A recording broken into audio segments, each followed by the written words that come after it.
문재인 대통령의 아세안 3개국 순방은 불교가 신남방 정책의 중심임을 재확인시켜줬습니다. 문 대통령은 미얀마에서 탑도리를, 영부인 김정숙 여사는 라오스에서 탁발 공양을 했습니다. 불교계가 최악의 상황을 맞고 있는 한일 관계의 해법을 찾기 위해 어제 특사단을 일본 현지에 파견했습니다. 부처님의 일대기를 다룬 대형 창작 뮤지컬 시다르타가 공연에 들어갔습니다. 조계종 총무원장 원행 스님은 불교 콘텐츠 활성화를 위해 적극 나서겠다고 밝혔습니다. 조계종 승가교육과 연구를 담당해온 스님들의 모임인 조계종 교육아사리회가 공식 출범하면서 종단의 싱크탱크로 자리매김할지 주목됩니다. 남양주 봉선사 새 주지 후보에 초격 스님이 선출됐습니다. 스님은 문중 화합을 위해 하심으로 대중을 시봉하겠다고 밝혔습니다. 여러분 안녕하십니까? 9월 7일 토요일 BBS 뉴스입니다. 문재인 대통령이 5박 6일간의 아세안 남방불교 국가순방을 마치고 귀국했습니다. 문 대통령은 미얀마 쇠라군 파고다 탑도리를, 김정숙 여사는 라오스에서 탁발 공양도 했는데요. 우리나라 전통 문화의 근간인 불교가 신성장 동력의 축인 신남방 정책의 외연 확대에 톡톡히 기여하고 있습니다. 첫 소식 박준상 기자가 보도합니다. 임기 내 아세안 10개국 방문을 약속했던 문재인 대통령. 지난 1일부터 5박 6일 동안 이어진 태국, 미얀마, 라오스 순방으로 아세안을 모두 찾은 유일한 대통령이 됐습니다. 풍부한 인적 자원을 갖고 있는 인도와 동남아시아, 아세안 10개국은 우리나라 신성장 동력의 축인 신남방정책 대상 국가들입니다.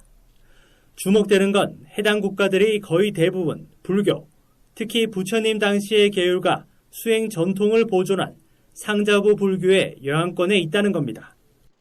삶 속에서 바람이를 닦아 나가려고 하는 모습들, 이런 모습들을 많이 볼 수가 있어요. 그러니까 삶 속에 녹아져 있는 불교, 일상이 종교 생활이고 종교 생활이 일상이에요. 이번 순방에서도 불교는 정상 외교를 견인했습니다. 문 대통령은 미얀마의 대표적인 불교 성지 쉐다곤 파고다를 맨발로 찾아 부처님을 씻기는 관불의식과 꽃과 물, 초를 불전에 올려 예를 표했습니다. 파고다를 시계 방향으로 한 바퀴 돈 뒤엔 사찰에 가면 탑도리를 꼭 하게 된다면서 부처님께서 깨달음을 얻은 각수, 보리수 나무를 유심히 살펴보기도 했습니다. 아울러 김정숙 여사는 라오스에서 칸멍 영부인과 위대한 불탑이라는 이름의 탈루앙 사원을 관람하고 새벽 시간 탁발 공양을 함께했습니다. 스님들의 바로에 직접 음식을 담아주면서 라오스 불자들의 나눔과 자비의 정신에 대한 존중을 표했습니다. 우리 전통 문화의 근간이자 아세안 국가 국민들의 삶 곳곳에 배어있는 불교 문화가 양국을 이어주는 가교 역할을 하고 있는 겁니다. 우리 정부가 동남아시아 국가들의 주요 불교 유적지에 보건 기술을 제공하고 있다는 점도 아세안 국가들과 관계를 더 돈독히 만들고 있습니다. 지난 7월 유네스코 세계문화유산에 등재된 불탑의 고장 미얀마 바간 유적과 라오스 와프 사원과 고대 주거지 유적엔 우리 기술팀이 파견돼 관광 자원화를 돕고 있습니다. 지난 3월 문 대통령은 캄보디아 순방 당시에도 세계 3대 불교 성지 중 한 곳인 앙코르와트를 찾아 우리 보건기술팀을 격려하기도 했습니다. 아세안의 풍부한 자원과 우리나라의 우수한 기술력을 합하는 신남방 정책. 불교는 든든한 밑거름이 되고 있습니다. BBS 뉴스 박준상입니다. 불교계가 최악의 국면을 맞고 있는 한일 관계의 해법을 찾기 위해 특사단을 일본 현지에 파견했습니다. 관음종 총무원장 홍파 스님을 단장으로 하는 불교 특사단은 어제 오후 김포공항을 통해 출국해 본격적인 일본 방문 일정에 돌입했습니다. 특사단에는 홍파 스님을 비롯해 한국불교종단협의회 사무총장 지민 스님, 조계종 사회부장 덕조 스님, 한일 불교문화교류협의회 사무총장 향운 스님으로 구성됐습니다. 불교 특사단은 오늘 일한 불교문화교류협의회 회장단과 첫 회담을 갖는 등 한일 간 과거사 문제를 논의할 것으로 전해졌습니다. 또 다른 관계자들은 조선인 강제징용자 유골 봉환이 회의 테이블에 오를 것이라고 밝혔습니다. 다만 한일 양국의 화해와 평화를 염원하는 공동 성명서 채택 여부는 현지에서 조율할 것으로 관측됩니다. 부처님의 일대기를 다룬 창작 뮤지컬 시타르타가 첫 공연을 갖고 관객들의 뜨거운 호응을 이끌어냈습니다. 조계종 총무원장 원행스님도 총무원들과 함께 공연을 관람하고 불교를 소재로 한 문화예술 콘텐츠 활성화를 위해 적극 나서겠다고 밝혔습니다. 앵커 리포트입니다. 고대 인도 카필라 왕국의 왕자 시타르타와 신부 야소다라 공주의 아름다운 선율의 하모니가 공연장을 가득 채웁니다.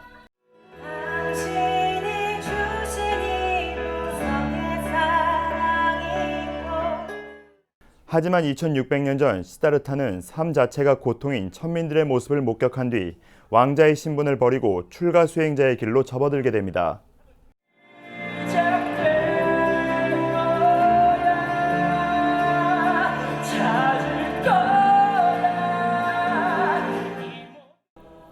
스스로 고행의 길을 선택하면서 깨달음을 얻기까지 숱한 인간적 고뇌와 갈등을 겪는 과정이 다양한 장르의 음악과 안무를 통해 무대 위에서 펼쳐집니다. 인간 시타르타가 부처님이 되기까지의 파란만장한 생애를 다룬 창작 뮤지컬 시타르타가 올림픽공원 우리금융아트홀에서 첫 선을 보였습니다. 국내 정상급 뮤지컬 배우와 가수들이 2시간이 넘는 시간 동안 몸을 아끼지 않은 열연과 웅장한 음악으로 부처님의 일대기를 표현해 관객들의 눈과 귀를 사로잡습니다. 오랜만에 이렇게 불교 소재로 한 그 뮤지컬을 만들게 됐습니다. 보시면 알겠지만 아마 굉장히 잘 만들었습니다. 세계 3대 성인의 한 분이신 부처님의 발자취를 한번 더듬어 보고 그 성인의 그 삶의 궤적을 보면서 우리의 삶을 뒤돌아볼 수 있는 그런 계기가 됩니다. 조계종 총무원장 원행스님과 종단 부실장 스님들도 공연장을 찾아 일반 시민들과 함께 공연을 관람했습니다. 원행스님은 불교를 소재로 한 뮤지컬에 큰 관심을 보이면서 다양한 불교 문화 콘텐츠의 발굴과 활성화를 위해 노력해달라며 제작자와 배우들을 격려했습니다. 그래도 이렇게 어려운 환경 속에서 또 우리 불교계에서는 이제 이런 지금 뮤지컬 이런 게 그렇게 잘 인식되어 있지 않기 때문에 그래도 이런 그 어려운 데서 이렇게 시도를 하고 했다고 하는 게 중요하죠. 단추를 이제 끼운 거니까. 뮤지컬 시타르타는 부처님이 신부를 맞이한 날과 출가를 결심하고 궁을 나선 날, 고행 끝에 깨달음을 얻은 날 등 3가지 이야기 구성을 통해 관객들에게 부처님 깨달음의 의미를 생생하게 전했습니다. 주인공 시타르타 역을 맡은 가수 곽동현 씨를 비롯한 출연진들의 짙은 여운을 남기는 대사와 안무도 관객들에게 깊은 울림을 전했습니다. 많은 분들이 시타르타에 대해서 알고 계시는 분들도 계실 테고 오늘 와서 또 처음 보는 분들도 계실 텐데 저희가 받들고 있는 그런 신적인 그런 존재잖아요. 절대 무너지지 않는 사람이라고 생각을 하실 것 같아요. 그게 아니라 한 인간으로서의 삶을 이렇게 정리를 해서 여러분들께 보여드리는 거니까요. 나무를 테마로 한 상징적 무대 장치와 다양한 악기를 활용한 음악적 시도 등 시대적 고증 위에 현대적 감성을 더해 작품성과 흥행을 동시에 잡으려는 노력도 눈길을 끌었습니다. 불교 문화 콘텐츠의 새로운 가능성을 보여주고 있는 창작 뮤지컬 시타르타는 오는 29일까지 서울 올림픽공원 내 우리금융아트홀에서 모두 30차례 공연을 통해 관객들을 찾아갑니다. BBS 뉴스 류기환입니다. 조계종 제8대 교육원장에 불교신문사 사장 진우 스님이 추천됐습니다. 조계종 총무원장 원행 스님은 해인사 주지로 임명된 전 교육원장 현흥 스님 후임으로 진우 스님을 추천하고 중앙종회 사무처에 추천서를 접수시켰습니다. 진우 스님의 조계종 교육원장 선출 여부는 오는 19일 개원하는 중앙종회에서 최종 결정될 예정입니다. 조계종 승가교육과 연구를 담당해온 스님들의 모임인 조계종 교육아사리회가 공식 출범했습니다. 조계종 교육아사리회는 어제 한국불교 역사문화기념관 국제회의장에서 창립총회를 열고 회칙을 제정하고 운영위원을 선출하는 등 본격적인 활동에 들어갔습니다. 교육아사리회는 창립총회에서 해남 미황사주지 금강스님을 회장해 동국대 불교학 박사 무해스님과 중국 북경대 철학박사 현견스님을 각각 부회장에 선출했습니다. 조계종 교육원장 직무대행 진광스님은 교육아사리 스님들의 고귀한 원력이 종단과 사회의 등불이 될 것이라고 말했고 교육아사리 회장에 선출된 금강스님은 세간과 출세간에 자비심을 어떻게 발현시킬 것인가에 대한 싱크탱크 역할을 기대한다고 밝혔습니다. 조계종 교육원은 2011년 첫 교육아사리 위촉을 시작으로 현재 비구 25명, 비구니 36명 등이 현직 교육아사리 스님으로 활동하고 있습니다. 조계종 제25교구 본사 남양주 봉선사를 이끌 새 주지 후보에 17대 중앙종의 최다선인 5선의 초격 스님이 선출됐습니다. 단독 후보로 나와 산중 총회에 앞서 일찌감치 당선을 확정지은 초격 스님은 풍부한 종단 입법 활동 경력을 바탕으로 교구 발전을 이끌 것으로 보입니다. 보도에 홍진호 기자입니다. 5선의 중앙종회위원 초격 스님이 앞으로 4년간 교종본찰 조계종 제25교구본사 남양주 봉선사를 이끌어가게 됐습니다. 초격 스님은 단독 후보로 일찌감치 당선을 확정지어 산중총회에서는 별도의 절차 없이 곧바로 주지후보 당선이 선포됐습니다. 제25교구 봉선사 주지 후보자 초격 스님을 만장일치로 당선된 것을 선포하겠습니다. 이해 없으십니까?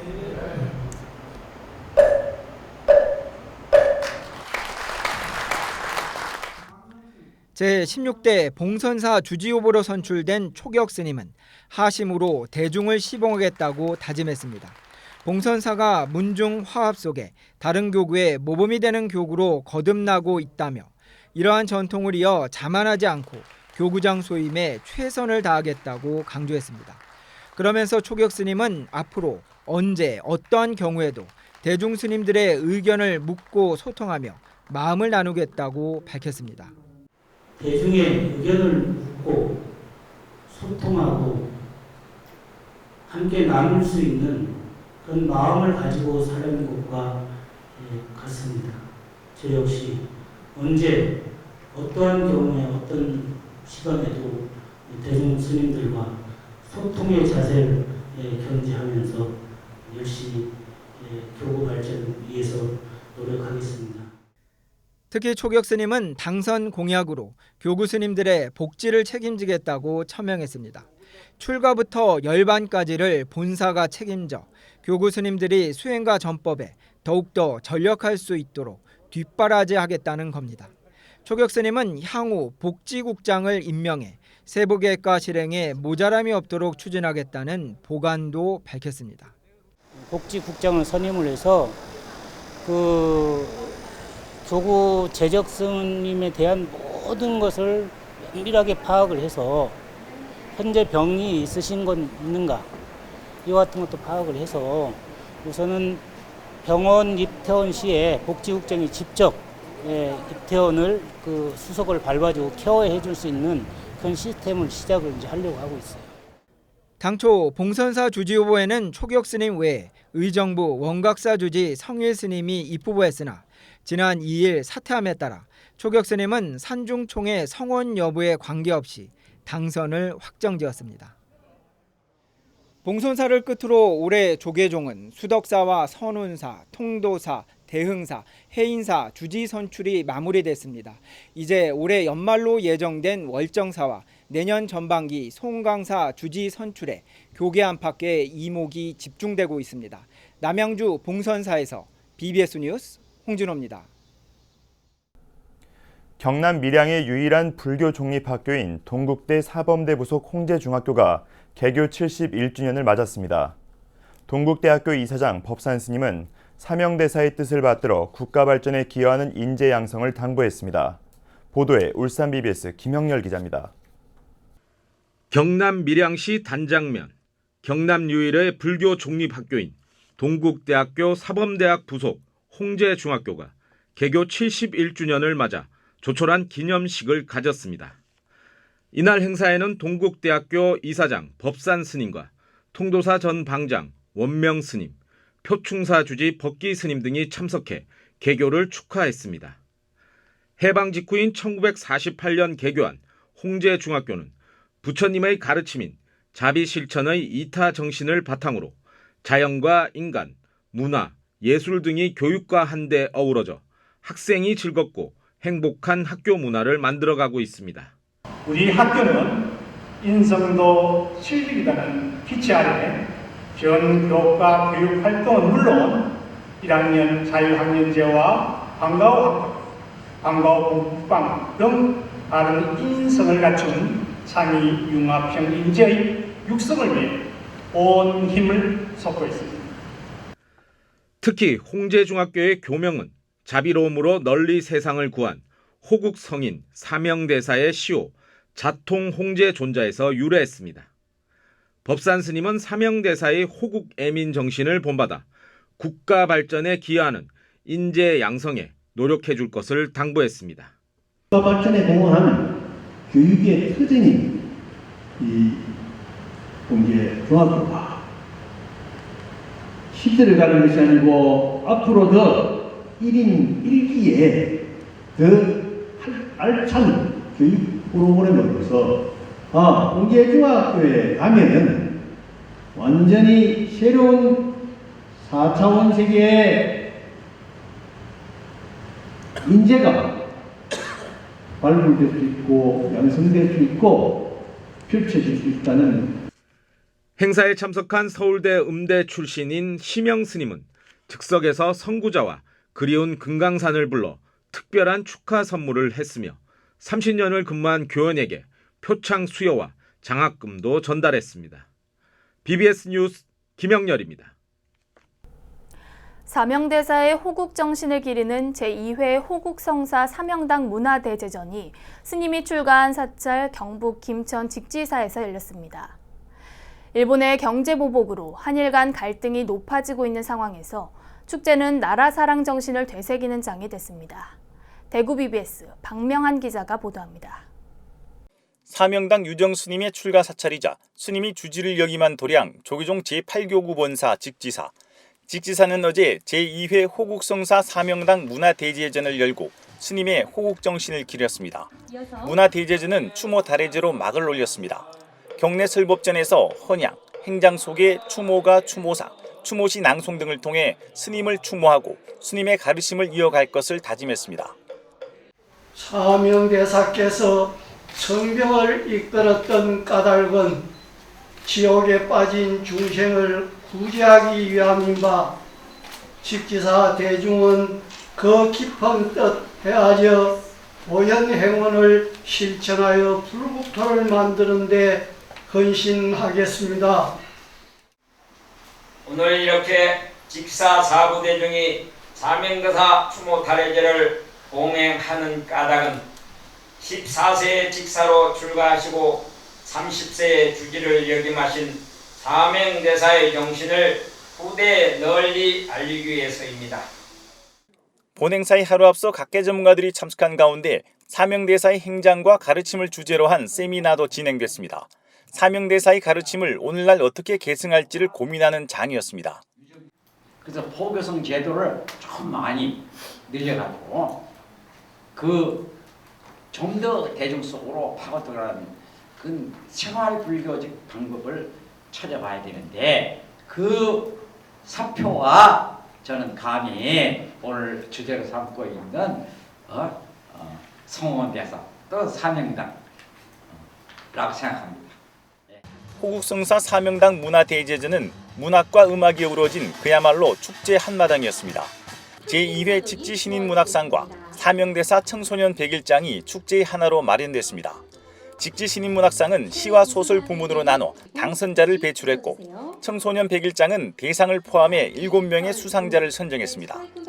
김천, 구미, 문경, 상주 지역의 사업연합회와 사찰 합창단들이 가릉빈과의 음성공양 솜씨를 겨루는 찬불가 합창제의 열기도 뜨거웠습니다. 6개 팀이 12곡의 찬불가를 합창한 뒤 우리도 부처님 가치를 다 함께 부르며 화합의 한마당을 이뤘습니다. 특히 작년보다 규모가 대폭 커진 산사음악회는 올해 축제의 백미가 됐습니다. 장윤정, 최백호, 박예리, 금잔디, 강민 등 인기 연예인들이 대거 출연한 음악회는 초가을 밤 산사의 운치와 어우러져 참석자들에게 큰 호응을 얻었습니다. 임진왜란이 일어나자 백성들을 위해서 승병을 이끌고 구국의 길에 나선 사명대사. 한일 두 나라의 갈등이 깊어지고 있는 지금 호국성사 사명당 문화대제주는 사명당 유정 스님의 호국 예민 정신을 다시 한번 되새기고 위기 극복의 결의를 다지는 장이 됐습니다. BBS 뉴스 박면입니다. 경북 영덕불교 사업연합회가 한국전쟁 당시 장사 상륙작전에서 희생된 참전 용사들을 기리는 위령제를 장사해수욕장 내 전승기념탑에서 봉행했습니다.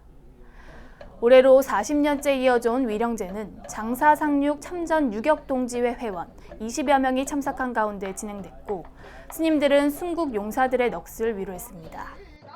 참전 용사 772분 중에 돌아가신 139분 영가분의 극락왕성을 발언하고 살아계신 유격동지 회원들의 건강과 더불어서 가정의 행복을 같이 기원해 드리는 그런 의미가 있는 날입니다. 장사 상륙작전은 인천 상륙작전을 성공시키기 위해 비밀리에 진행된 양동작전으로 참전병 772명 중 600여 명이 어린 학도병들이었고 139명의 전사자가 발생했습니다. 잊혀졌던 전투는 1991년 불교계가 앞장서 장사리 해변에 위령탑과 전적비를 세우며 재조명됐고 지금은 이 일대 장사 상륙작전 전승기념공원이 조성되고 있습니다. 강원도 양양의 대표적인 불교복지기관인 무산복지재단과 낙산사가 추석을 앞두고 양양 지역 어르신들을 위해 잔치를 열며 선물을 전달했습니다. 양양의 홀몸 어르신 가정 등에도 성금을 지원했습니다. 춘천 BBS 김충현 기자입니다. 낙산사 무산복지재단이 복지포교불사를 실천하고 있는 양양군 노인복지관. 지역 어르신들이 설레는 마음으로 함께했습니다.